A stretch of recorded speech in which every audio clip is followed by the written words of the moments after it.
प्रत्येक मनुष्य अपने जीवन में सुख, शांति और सफलता की इच्छा रखता है, लेकिन बहुत कम लोग ये समझ पाते हैं कि इन सब का मूल आधार, मूल स्रोत वो आध्यात्मिक दिव्य शक्ति है।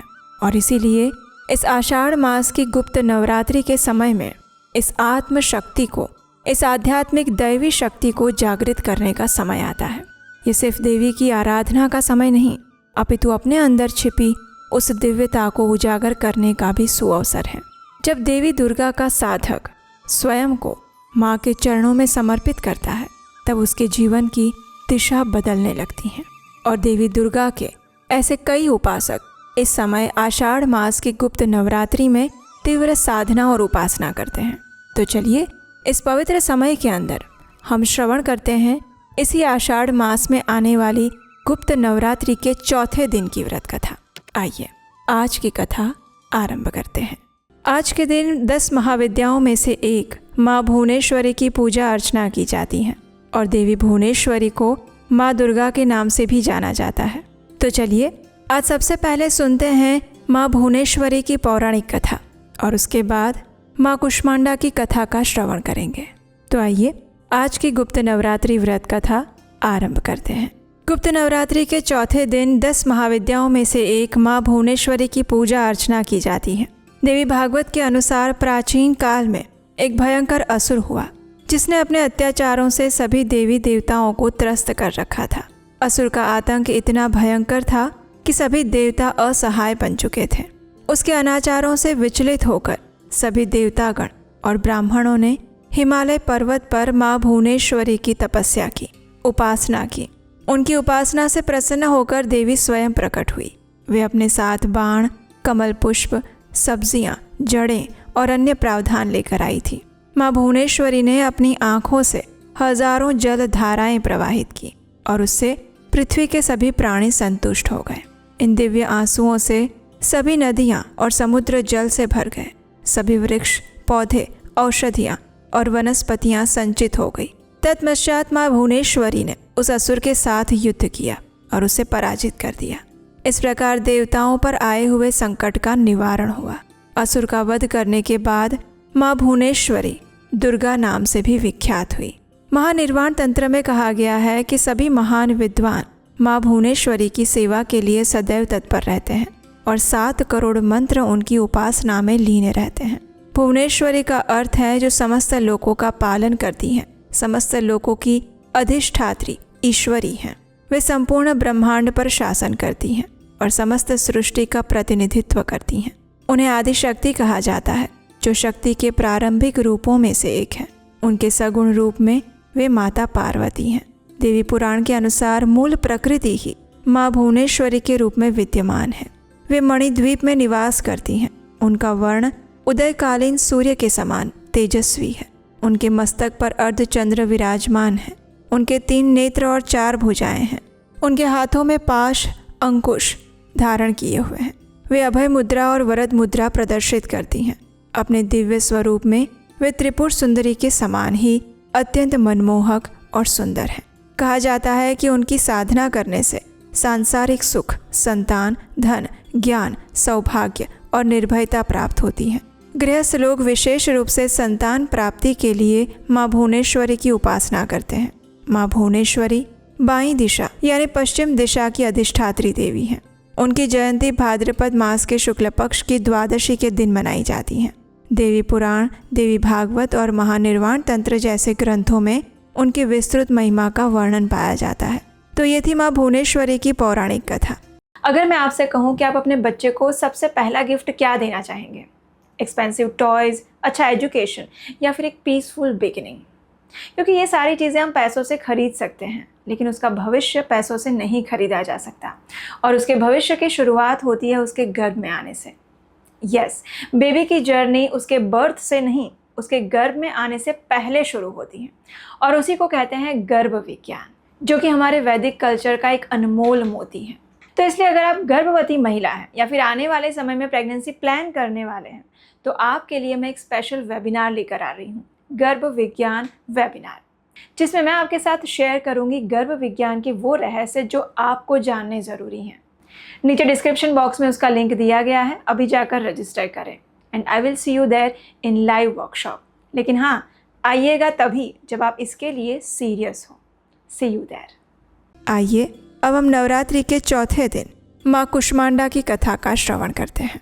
माँ कुष्मांडा का स्वरूप अत्यंत ही दिव्य और अलौकिक है। माँ कुष्मांडा सिंह की सवारी करती है, अपनी 8 भुजाओं में दिव्य अस्त्र धारण करती हैं। माँ कुष्मांडा ने अपनी 8 भुजाओं में कमंडल, कमल, सुदर्शन चक्र और कलश धारण किया है। उनके हाथ में जो कलश है वो रक्त और मदिरा से भरा हुआ है। देवी कुष्मांडा की महिमा के बारे में देवी भागवत पुराण में विस्तार से बताया गया है। माँ दुर्गा के चौथे रूप में देवी कुष्मांडा ने अपनी मंद स्मित से ब्रह्मांड की उत्पत्ति की थी, इसलिए माँ का नाम कुष्मांडा देवी पड़ा। जब सृष्टि के आरंभ में चारों तरफ अंधेरा था और माँ ने अपनी मंद मुस्कान से संपूर्ण ब्रह्मांड की रचना की थी। सूरज की गर्मी को सहने की शक्ति माँ कुष्मांडा में है। वे नव दुर्गा का चौथा अवतार है और उन पर श्री हरि नारायण का अधिपत्य है, जो प्रेम और करुणा का प्रतिनिधित्व करती हैं। वे माँ कुष्मांडा नाम की महिमा भी अत्यंत गहरी है। कु का अर्थ सूक्ष्म, उष्मा का अर्थ गर्मी, जो कि जीवन और ऊर्जा का अर्थ है, और अंड का अर्थ है ब्रह्मांड। माँ कुष्मांडा सूर्य के समान तेजस्वी हैं, जिनके मंद स्मित से समस्त ब्रह्मांड का सृजन हुआ, इसलिए वे ब्रह्म स्वरूपा भी हैं। जड़ चेतन रूपी इस सृष्टि में माँ के हास्य मात्र से उत्पन्न होती हैं। माँ कुष्मांडा ने सभी प्रकार के जीव और ब्रह्मांड में स्थित सूर्य मंडल, समस्त ग्रह, चंद्र और तारे, आकाश गंगा का निर्माण किया है। उनमें इतनी प्रबल शक्ति है कि वे सूर्य के घेरे में रहती हैं और उनका निवास स्थान सूर्य लोक है। माँ का ये स्वरूप ऊर्जा देने वाला है और माँ का तेज सर्वव्यापी अनंत है। सूर्य के ताप ऊर्जा के बिना जीवन असंभव है और ये ताप ऊर्जा द्वारा सूर्य मंडल में विराजित ये देवी सबकी रक्षा करती है। माँ दुर्गा ने देवी कुष्मांडा का रूप लेकर सभी जीवों की रक्षा की थी और इस ब्रह्मांड की रचना की थी, इसलिए इन्हें जगत जननी भी कहा जाता है।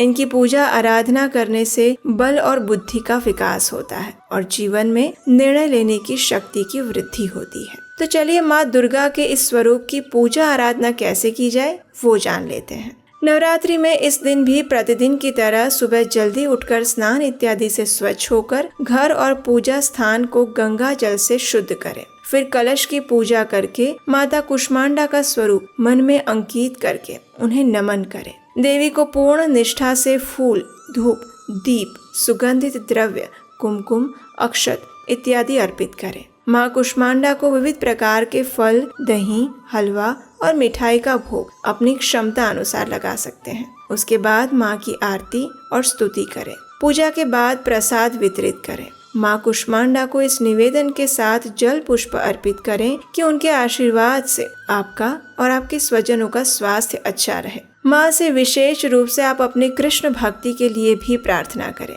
क्योंकि वही जीवन का परम लक्ष्य है। अगर आपके घर में कोई लंबे समय से बीमार है तो इस दिन माँ से विशेष निवेदन करके उनके अच्छे स्वास्थ्य की कामना करनी चाहिए। माँ के पास रखा हुआ जल का पात्र उस बीमार व्यक्ति के ऊपर छिड़कना चाहिए। कुष्मांडा देवी को सफेद कुम्हाड़े यानी समूचे पेठे के फल की बलि दी जाती है। ब्रह्मांड को कुम्हारे के समान माना जाता है, जो कि बीच में खाली होता है। देवी ब्रह्मांड के मध्य में निवास करती है और पूरे संसार की रक्षा करती है, इसलिए उन्हें कुम्हारा या फिर पेठे का भोग लगाया जाता है। सबसे अंत में क्षमा याचना करें और ध्यान लगाकर दुर्गा सप्तशती और दुर्गा चालीसा का पाठ करें। देवी कुष्मांडा योग और ध्यान की देवी भी है। देवी का ये स्वरूप अन्नपूर्णा का है। वे उदर अग्नि को शांत करती हैं, इसलिए उनका मानसिक जाप करें। देवी कवच को 5 बार पढ़ें और इस मंत्र द्वारा माँ कुष्मांडा का जप कर सकते हैं। ओम कुष्मांडाय नमः। इस प्रकार शुद्ध हृदय से और विधि विधान के साथ माँ कुष्मांडा की पूजा आराधना करने से बल और बुद्धि का विकास होता है। माँ दुर्गा को देवी कुष्मांडा का स्वरूप क्यों लेना पड़ा, तो उसके पीछे पौराणिक कथा भी जुड़ी हुई है। इस कथा के अनुसार जब सृष्टि का अस्तित्व नहीं था, चारों ओर अंधकार था, किसी भी प्रकार के जीव या प्राणी का अस्तित्व नहीं था, उस समय में एक तेज पुंज के रूप में माँ कुष्मांडा प्रकट हुई थी। उनका तेज उसी क्षण चारों ओर फैलने लगा और यही अनंत तेज स्वरूप में देवी कुष्मांडा प्रकट हुई। उनके मंद स्मित से सृष्टि का सृजन हुआ और इस प्रकार माँ दुर्गा ने कुष्मांडा रूप में इस अंडे आकार के ब्रह्मांड की उत्पत्ति की, जिसमें हर प्रकार के जीव, प्राणी और ब्रह्मांड में स्थित जल, वायु और सूर्य मंडल सहित ग्रह, चंद्र, तारे और आकाश गंगा का निर्माण हुआ। इसलिए उन्हें जगत जननी आद्या शक्ति भी कहते हैं, जो सभी प्रकार के जीव को ऊर्जा प्रदान करती है। ब्रह्मा की रचना कर जीव मात्र को जीवन शक्ति प्रदान करने हेतु माँ दुर्गा देवी कुष्मांडा रूप में आज के दिन प्रकट हुई थी। नवरात्रि के चौथे दिन माँ दुर्गा के इस स्वरूप की आराधना करने से आयुष्य, बल और स्वास्थ्य में वृद्धि होती है। हर प्रकार के रोग, शोक और दोष दूर हो जाते हैं। जीवन में समृद्धि और तेज मिलता है और मन के सभी दुष्ट भाव दूर होकर व्यक्ति आध्यात्मिक मार्ग पर आगे बढ़ता है। तो चलिए नव दुर्गा के चौथे स्वरूप माँ कुष्मांडा से वंदना करते हुए जीवन में परम आनंद की प्राप्ति करते हैं। जिन्होंने इस ब्रह्मांड की रचना कर समस्त जीव को चेतना प्रदान की है, वो माँ कुष्मांडा को प्रार्थना करते हैं कि वे हमें परम भगवान श्री कृष्ण की शुद्ध भक्ति प्रदान करें। वंदे वांछित कामार्थे चंद्रार्ध कृत शेखराम सिंहरूढ़ा अष्टभुजा कुष्मांडा यशस्विनीम। जिनकी अभीष्ट कामनाओं की पूर्ति के लिए शिखर आधे चंद्रमा का बना हुआ है, जो सिंह पर सवार 8 भुजाओं वाली भव्य कुष्मांडा है, उनको हम नमन करते हैं। या देवी सर्वभूतेषु सृष्टिरूपेण संस्थिता नमस्तस्यै नमस्तस्यै नमस्तस्यै नमो नमः।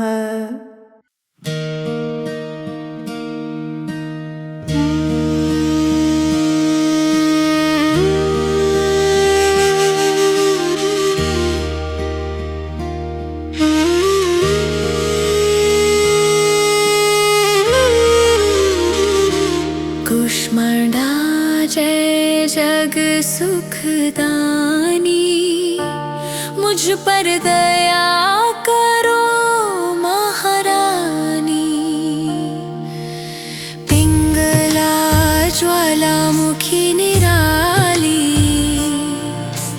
शाकंभरी माँ भोली भाली। लाखों नाम निराले तेरे, भक्त कई मत वाले तेरे। भीमा पर्वत पर है डेरा, स्वीकारो प्रणाम ये मेरा। सबकी सुनती हो जगदम्बे, सुख पहुँचाती हो माँ अम्बे। तेरे दर्शन का मैं प्यासा, पूर्ण कर दो मेरी आशा।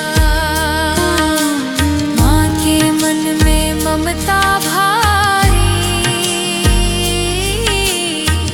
क्यों ना सुनेगी अरज हमारी।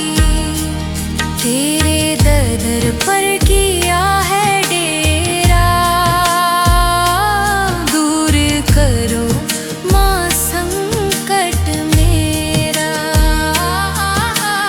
मेरे कारज पूरे कर दो, मेरे तुम भंडारे भर दो। तेरा दास तुझे ही धियाए, भक्त तेरे दर शीश झुकाए। कुष्मांडा जय जग सुखदानी, मुझ पर दया करो महारानी। कुष्मांडा जय जग सुखदानी, मुझ पर दया करो महारानी। कुष्मांडा माता की जय, जग सुखदायिनी की जय।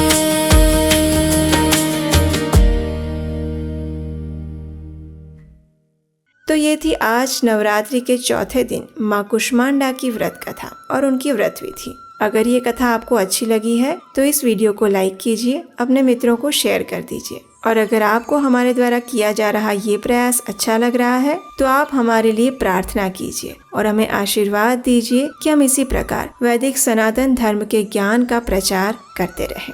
तो चलिए इस नवरात्रि के पावन समय में देवी दुर्गा से यही प्रार्थना करते हैं कि वे हमें परम भगवान श्री कृष्ण के भक्ति मार्ग में अग्रसर करने की शुभ शक्ति प्रदान करें। हरे कृष्णा।